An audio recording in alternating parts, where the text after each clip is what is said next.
Welcome to A Bard's Stories.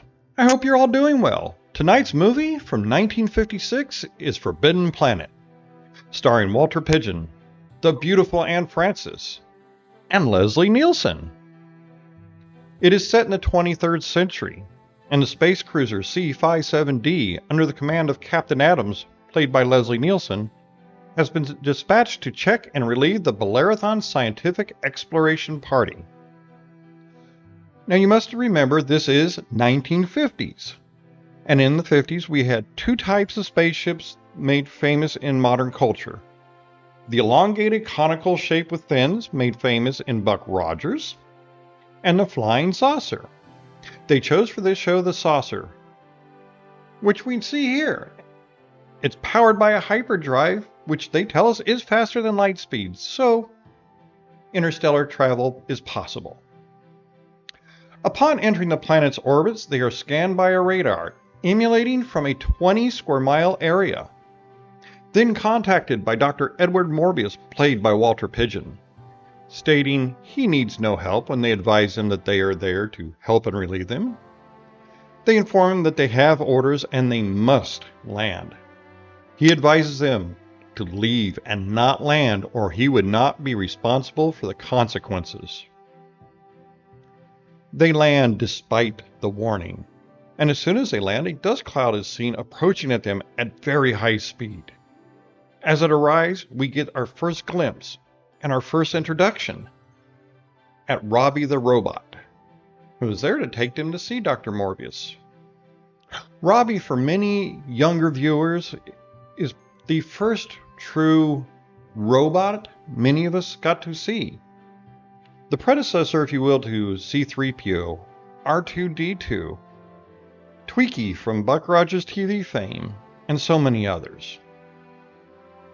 Well, upon arriving at Dr. Morbius's house, he greets him with more of a get-off-my-lawn introduction than he does a friendly one, but quickly comes to his senses and his manners, and invites him in for the lunch. After lunch, being intrigued and amazed by Robbie and his abilities, the doctor does show him more. It is here that we also learn about the Bellerothon party. It was wiped out to a man and a woman. The last three survivors vaporized in the ship when it was trying to leave. When Captain Adams prodded the doctor on why he and his wife survived, the only explanation he could come up with was that 19 years ago, and still, it was him and his wife's love for the planet. Captain Adams and the doctor would like to speak with his wife as well, and it is with this time that Dr. Morbius informs him that his wife did die shortly after, but of natural causes. They are about to sit down for coffee when the doctor's beautiful daughter, Alta for short, played by the beautiful Anne Francis, comes in. It is clear that the entire crew is instantly smitten by her beauty. And really, who isn't? Anne Francis was gorgeous. And in this portrait, she is knocked down gorgeous. And, well, they were also in space for a long time. They inform Morbius after coffee that they must return to the ship and contact Earth for instructions. That it's going to take them about 10 days. The doctor says that he'll help them, and it should speed things along a little bit. Back at the ship that evening, their equipment is damaged by an unforeseen creature, a monster, if you will, that snuck in past everybody. It does have scientifically unexplainable footprints. Defies all explanation. That creature should not exist. They return the following day to confront Morbius about it, and this is when they find out about the Krell, the original inhabitants of the planet, and he shows them some of their marvels.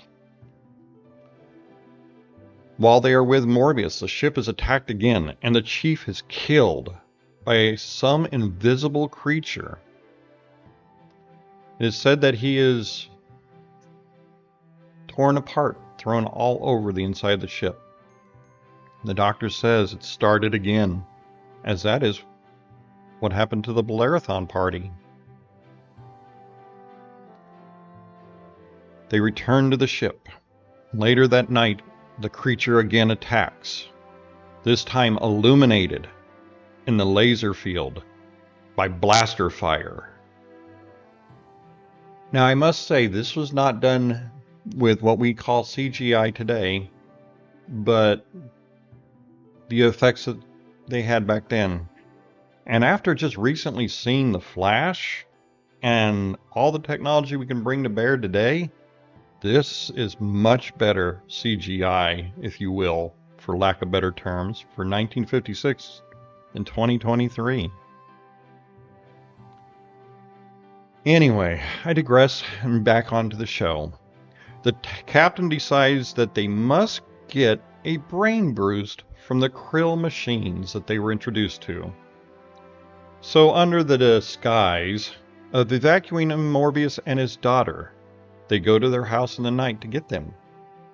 After some arguing, the doctor is able to sneak in and get a boost, and it does kill him, as Dr. Morbius said it would.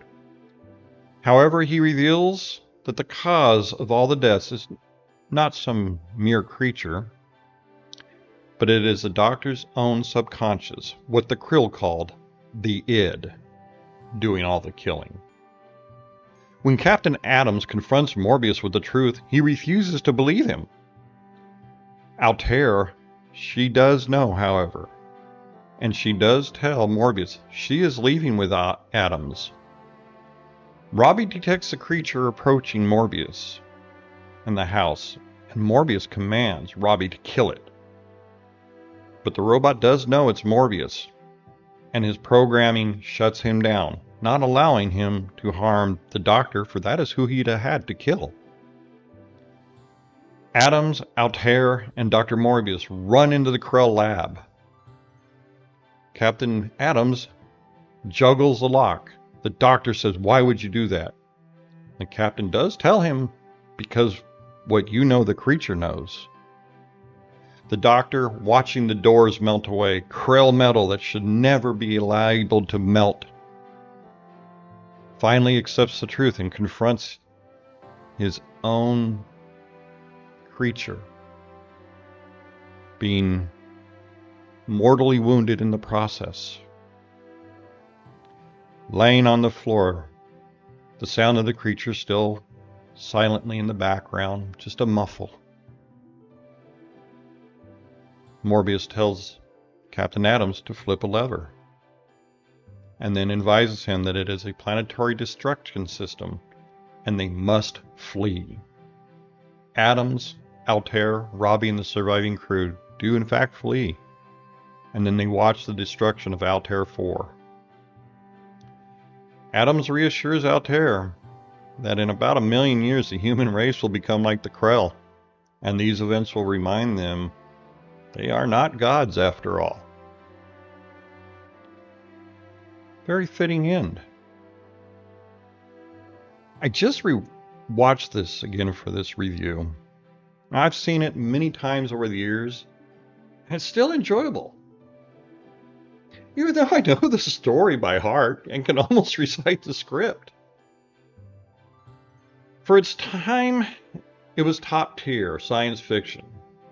And 67 years later, it's still, even with all the improvements in technology that we have today, holds up pretty well.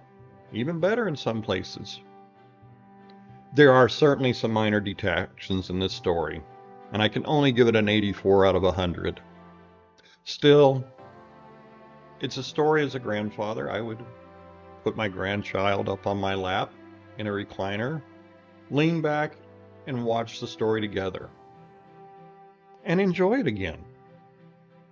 And maybe enjoy seeing my grandchild.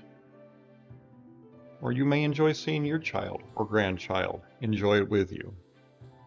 So with that, I'll leave you this evening with a good show, well worthy of a watch. Goodbye, my friends.